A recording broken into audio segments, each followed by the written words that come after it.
Well, good morning to you and welcome back to another week on my allotment. And we're in a moment of transition on the plot. No spectacular sunrise this morning, and in fact I think we're set for a day of moderate winds and heavy rain building as the day goes on. So my coat's ready, and I'll take what's coming. In fact, yeah, the wind is building. Anyway, yeah, a moment of transition because I'm already now looking to next year. There are crops still harvesting, although I think I'll be taking down my runner bean and climbing French bean wigwams today because they're pretty much finished. And I've sown some autumn sown onion seed, which I've never done before. The onion seed I grew this year and I multi-sowed was all very successful. All the sets bolted. We've used a lot of them, but I know they won't keep. So Cheryl has prioritised using those in the kitchen. But all the onions I grew from seed were completely successful. Almost all of them were okay. There was very little softness in them when I prepped them for storage. So I shall only now grow onions from seed. And that is down to one of my subscribers suggesting it. As always, my subscribers know more than I do. That's why I do this. So yeah, I've done that. I've also bought a packet of Super Aquadolce broad beans. I don't know what the difference is between Aquadolce and Super Aquadolce, but I shall find out. I haven't sown them yet. I'm waiting for October. There are other things, you know, I'm gonna sow a few things in October. Last year, my all my brassicas, which are clubroot resistant, I sowed an initial sowing in October to see if they would go through, because they're not spring brassicas, and it was very successful. I got a much earlier crop of cauliflowers and broccoli and cabbages, etc. by doing that, and I shall repeat that this year using the seed that I didn't use this year. So we'll give that another go. So like I say, my focus is already on next year. And with that in mind, I'm trying something different with the dormant beds this year. And I'll show you that in a second. So yeah, thinking about next year, prepping for next year. Next weekend, we go to the Malvern RHS Autumn Show. I'm hoping DT Browns will be there with their seed discount sale, as they have in previous years. And if they are, I will be buying up what I need. So yeah, I've got a full day. The plot's looking lovely. Somebody is using the chippings as well as me. Now when you think I will spend all day up here today and I won't see another person on this site, I almost guarantee it. I don't know who's taking the chippings. I'm guessing John, because John comes on Saturday and I come on Sunday. So there's more to do on the paths. I want to turn each of my compost heaps. I have a fairly empty bay at the end, so I want to start moving those and turning them over and aerating, etc. And if there's any usable compost in the bottom of the 3 bays I've got, I'll be pinching it to top dress my beds. So despite the fact that we're now very firmly moving into autumn, there's still lots to do, always lots to do. So you're welcome along. When it starts to rain, I'd like to talk a little bit about the blue zones and how you live longer, healthier, from what I've discovered from reading the book and now watching the documentary on Netflix, which was fascinating. And we'll see where the day takes us. So welcome along. So what have I been up to since I saw you last weekend? Well, I got more cardboard from the garden centre, and this is the third of my long paths. The one on the far right is grass between me and my non-existent neighbour, and that will stay grass.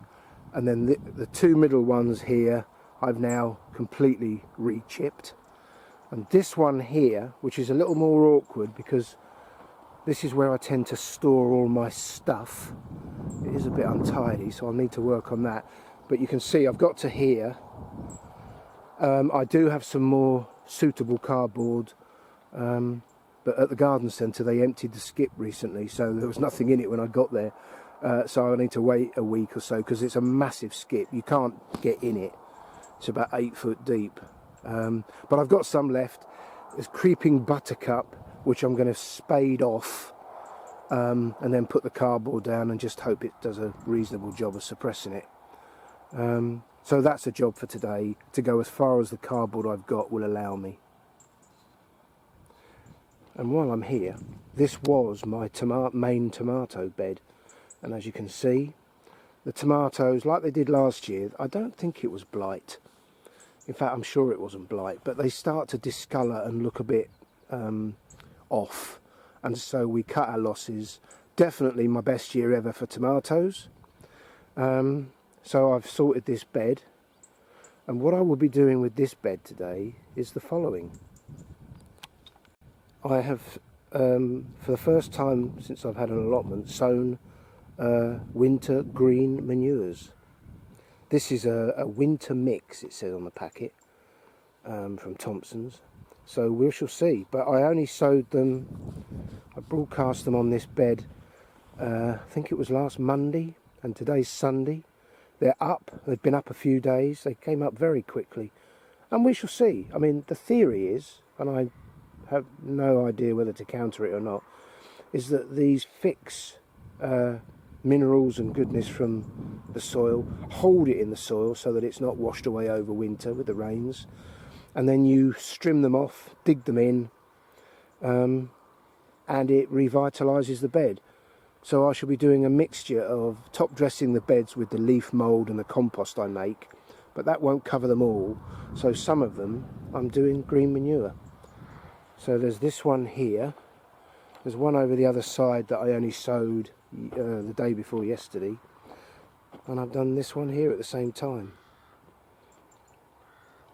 And there's another classic example of what I've got to do with these paths. When I've done the long vertical paths, these paths, all these slabs have got to come up, the weeds have got to be sliced off, more cardboard put down to suppress them, and then the slabs replaced, and it also lifts them up because inevitably over time they sink.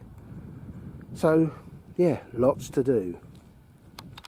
Although the sweet peas are long gone, this flower bed, I don't call it a cut flower bed anymore because I didn't cut a single flower from it. But the Verbena bonariensis and all the other wildflower mix that was sown here have been an absolute treat this year.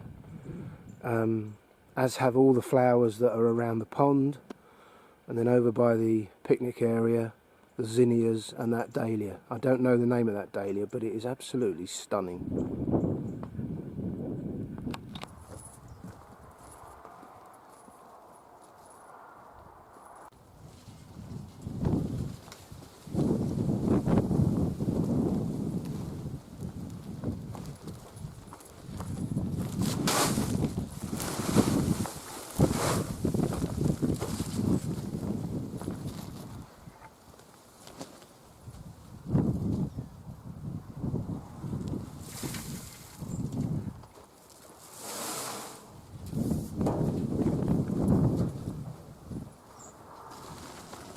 Well, here's another job that's pending.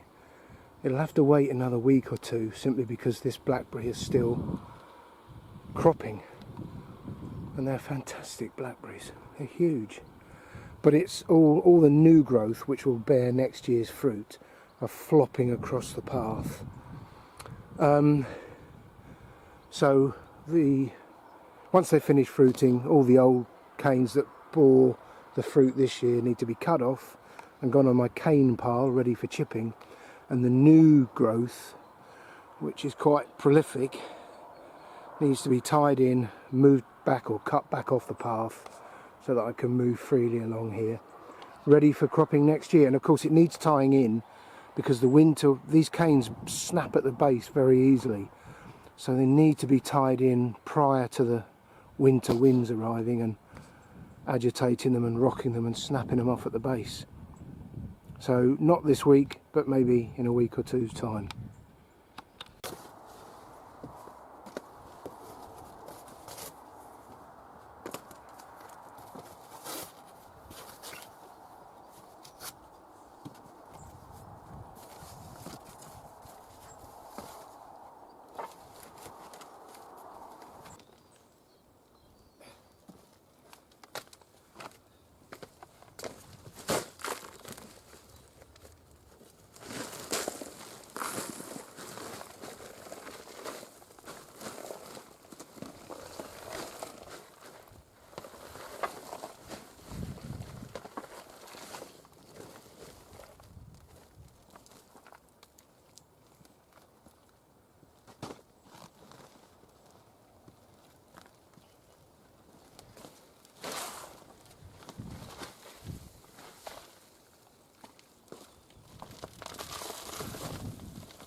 Well, it's a bit of a nose and a boring job, but it does make such a difference.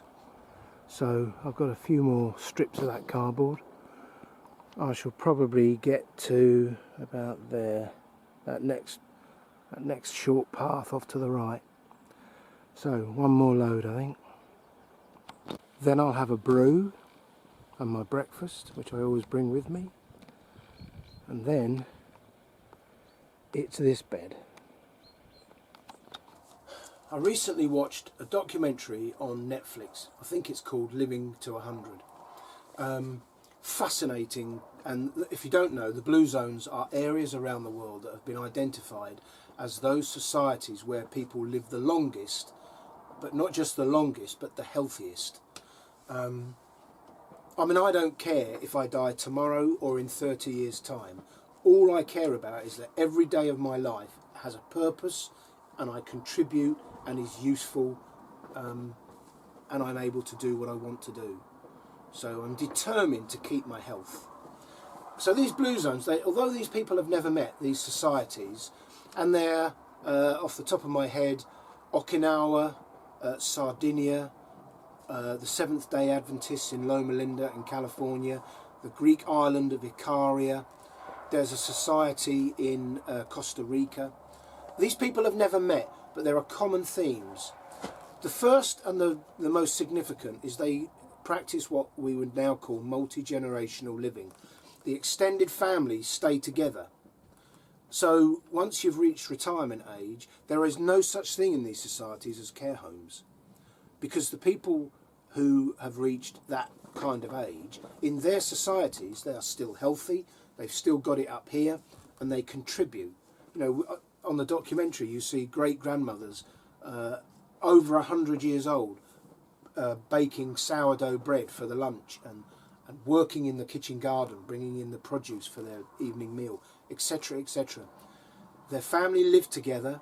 There are no care homes, but people as individuals, there's a contract that although there are no care homes, they look after themselves, so that when you're looking after you're living with your great-grandmother, who's in her 80s and 90s and beyond, she's not infirm and she's not a burden. She's an asset. So there's that. There are no such thing as gymnasiums. They don't need gymnasiums because they don't understand the concept of exercise, because wherever they go, they walk.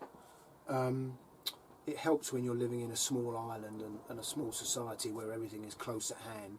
But yeah, they walk everywhere. When they work in the garden, they use their hands. They toil manually their whole lives. and of course that, you know, that makes a difference. Everyone in the West is looking for a tool or a shortcut that means you don't have to do a job. Well, that's the exact opposite of what we should be doing. As you get older, you shouldn't be avoiding stairs. You should be using stairs more. So yeah, there's some common themes. They eat plant-based. There's a lot of laughter. They don't worry. I know there was some gentleman in the documentary said, worry doesn't solve anything. It just makes you unwell. It was a fascinating documentary. And what I've learned in life is the less technology you have in your life, the better you are. The better off you are mentally, physically.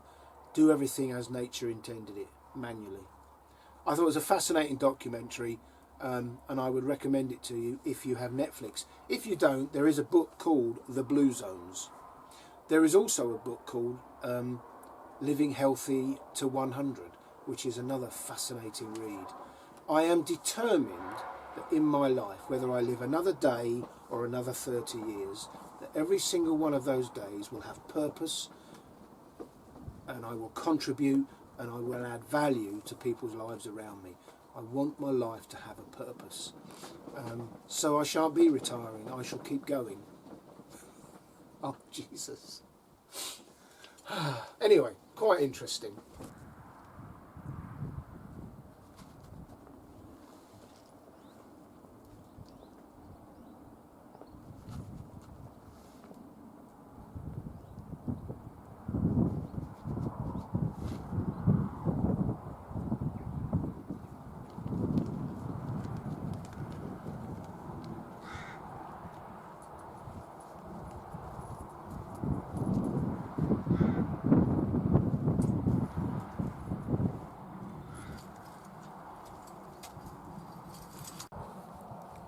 Well, you may or may not know that these strawberry plants were all created off runners this summer. So they're all brand new plants. And I just walked past this strawberry bed and couldn't believe my eyes.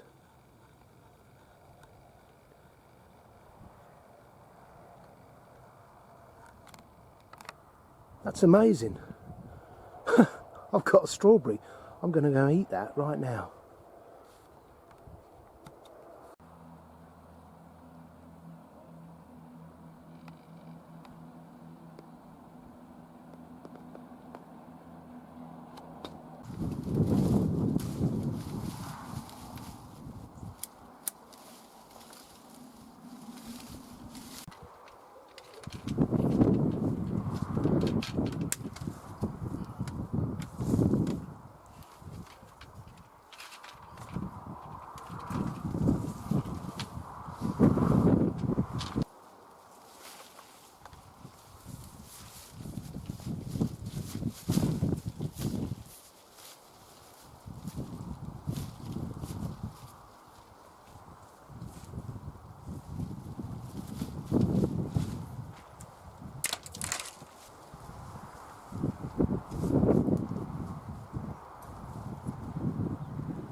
I watched a video on Hugh Richards' channel recently. He's a very clever young man. Can see him one day being the new Monty Don. But he mentioned something that resonated with me, and it's about no dig. You've seen me, you know, I'm sure people are going, oh, he's digging, he's digging. And I've said that, you know, I think everyone who looks at the science of soil can see the the sense in not disturbing the soil, on top dressing and allowing the microorganisms, the worms, etc., to draw the goodness down into the soil, etc., etc. You know the arguments. And it makes perfect sense to me, and where I can, I do practice no dig. But he said something that it's becoming a dogma. So, for example, if you practice no dig and then you have to take a fork and lever out your potatoes, people go, ah, you're digging the soil. You know, and he said he's come to the conclusion, and I would agree, that you don't need to constrain yourselves with these principles. And I'm not going to. And so I practice no dig where I can, which is why I'm using the green manures this year to see how I get on with that. But those weeds that are in the bean board or the bean bed, you know, they're deep rooted and they've got to be dug out. So you know, that's part of it, and the leaf mould that I'm putting back in, that can be drawn down, top dressed and drawn down. So I minimise it where I can, I avoid it if I can, but if I have to dig, I will. I'd be interested in your thoughts. Yeah, there's no point in restraining yourself and beating yourself up over these principles and guiding philosophies where it's not practical. That's my thoughts.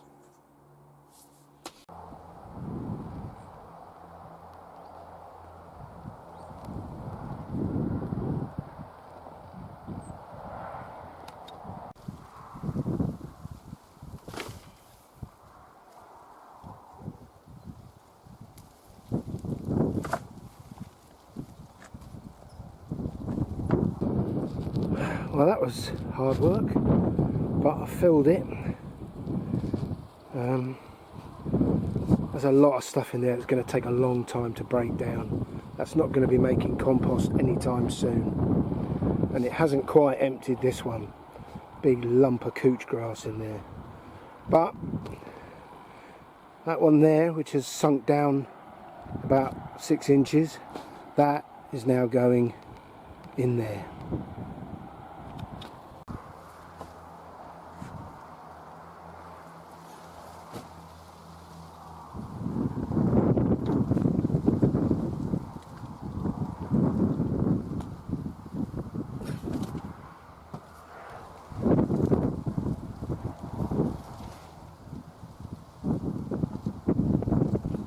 Well, it shows the system works. That stuff was really rough and is nowhere near ready. A good 6 months off, I'd say. This stuff, not quite good enough. Still very lumpy, still a bit of couch grass. But of course that's what was at the bottom is now at the top in that one. And that's only, you know, 2-3 months away. That bay is now empty. So, one to go.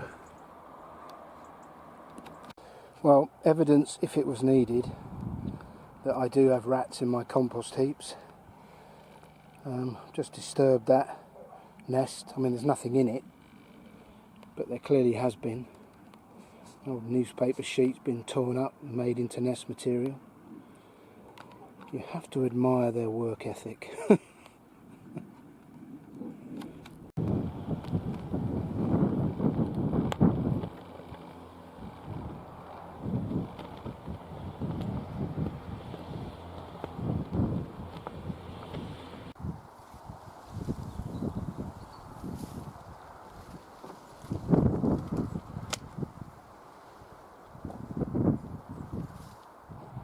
And there we have it, the fourth and final, or is that third?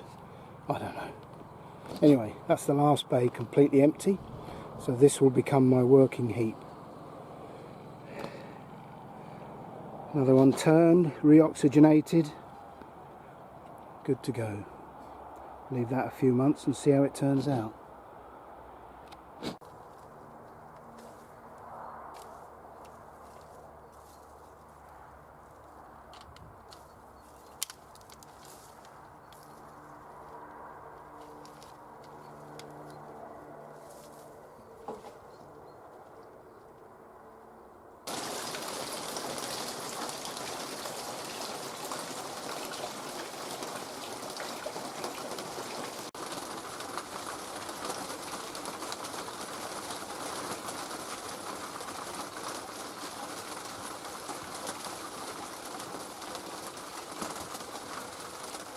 the size of those blackberries. Absolutely amazing. Oh, wow. Delicious, delicious and nutritious. A taste sensation. Wow. Well, nice little harvest. I told Cheryl there'd be no more tomatoes, so she's going to have a fit. That's all. That really is almost it. And we need a few carrots for juicing this week, so I said we've got so many, I'd bring them home for juicing. Very happy with that. Well, I don't like to be beaten. Sometimes you just have to let the weather win. Actually, the rain didn't come as quick as I thought it would, so I got most of what I wanted to do done. I did what one of my subscribers suggested, and I took a load of my peppers that I'm growing in the greenhouse at home. I took them down the farm shop, and I've just been down there now to have a look, and they've sold well, as have the cucumbers. So that's two crops I've never taken to the farm shop before, so they're doing well. Yeah, I'm really pleased with how it is. There's lots more I could do, but I just don't fancy working in the rain. I have to do enough of that at work, so I'm going to go home. I might have an old man's half hour. There's some food prep to do with the stuff I've got here now. So yeah, as we move towards autumn, I've got crops being sown. I've now sown 5 beds with green manure. We'll see how that goes. Of course, you never really know how that does, whether it fixes goodness in the soil. I mean, that's what the hype says, but you don't really know that, do you?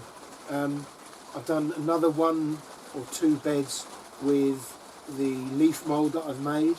I know that does good because I've put it in and I've top dressed, and over winter that'll all get taken down into the soil.